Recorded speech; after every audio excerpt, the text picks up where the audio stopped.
This now floorless roller coaster has a long, complicated past. Going back to 1990, Iron Wolf opened at Six Flags Great America as the first ever B&M roller coaster. It was a stand-up roller coaster that featured 2 inversions, a vertical loop, and a corkscrew.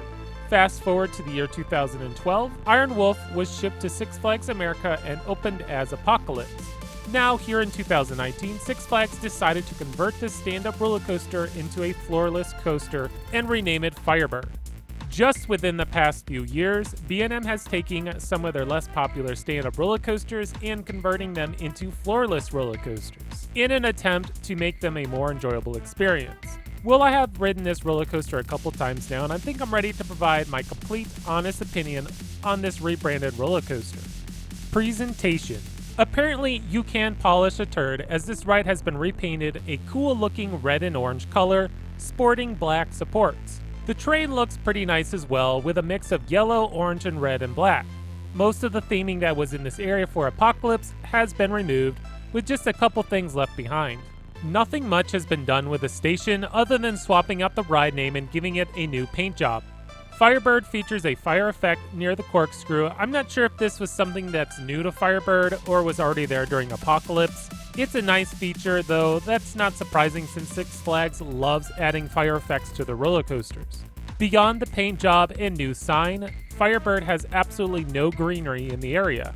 It's literally plopped over a pile of dirt and makes the ride feel as if it's on a construction site, or as much as I hate to say it, a junkyard. I do think Six Flags did a great job rebranding this coaster. Now, if they would only improve the other scenery in the park, I'm giving Firebird a score of 7 for presentation. Ride intensity. To take things into perspective, I am technically reviewing a roller coaster that is 29 years old, so I understand that it's not going to compare with any modern B&M. The new paint job and floorless trains really deceive you into think that you're riding a brand new roller coaster, but that could be farther from the truth. The first drop and loop is where the strongest G-forces are going to be experienced. It's actually a decent loop and is the better of the 2 inversions on the ride. The second half of the roller coaster stays really close to the ground, performing a lot of sharp turns with rapid transitions. This is my favorite part of the ride, but that's not really saying much.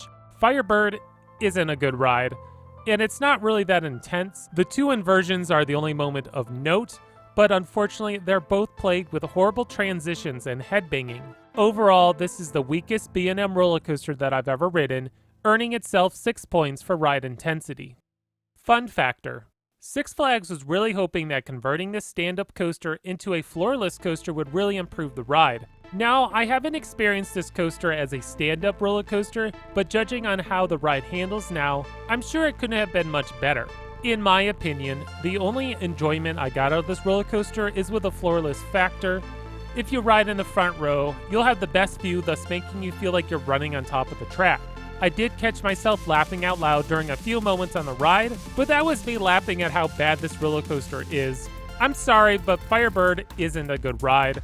I'm glad that Six Flags really tried by giving this coaster a new paint job and new trains, but the only way you're going to improve this coaster is by retracking a few sections. Any coaster can't be considered a good time if it gives you a headache when you're done riding. With that said, I'm giving Firebird a score of 4 in the fun factor category. Originality. Taking the roller coaster age out of consideration, this coaster doesn't bring anything new to the table. The floorless aspect isn't anything new, as this is the 4th roller coaster by B&M to be converted into a floorless roller coaster. The ride only consists of 2 inversions, which even in 1990 wasn't cutting edge. Now, this roller coaster wasn't supposed to be a massive looping coaster. It's more of a compact roller coaster to fill in the gap with your park's coaster lineup.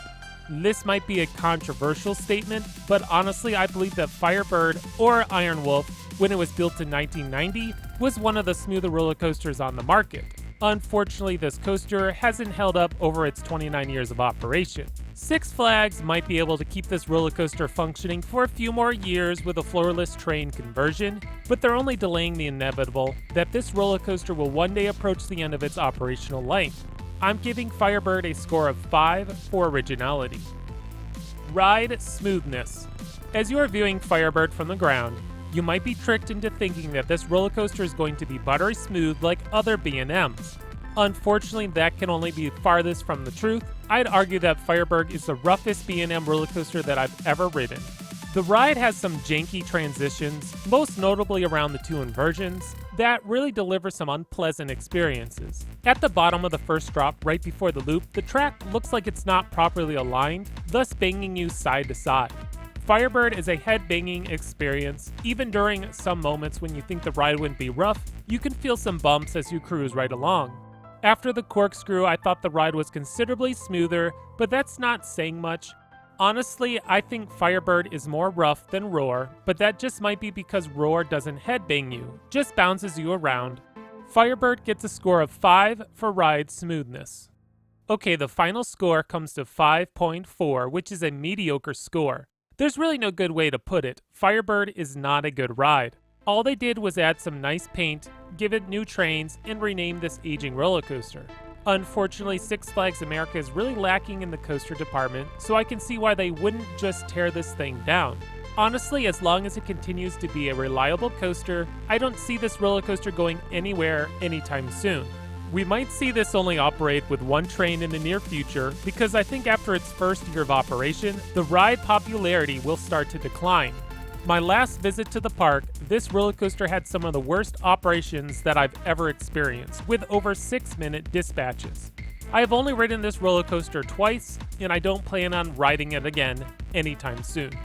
Alright, my personal score is going to be 3.5. This is actually my lowest personal rating I've ever given a roller coaster that I've reviewed. I just can't justify a higher score without beating a dead horse. Yeah, this ride's not good. Well, that was my review of Firebird, located at Six Flags America. Let me know what you think of this new Floorless conversion in the comments below. As always, please subscribe so you don't miss out on more great content coming your way by XscreamThrills.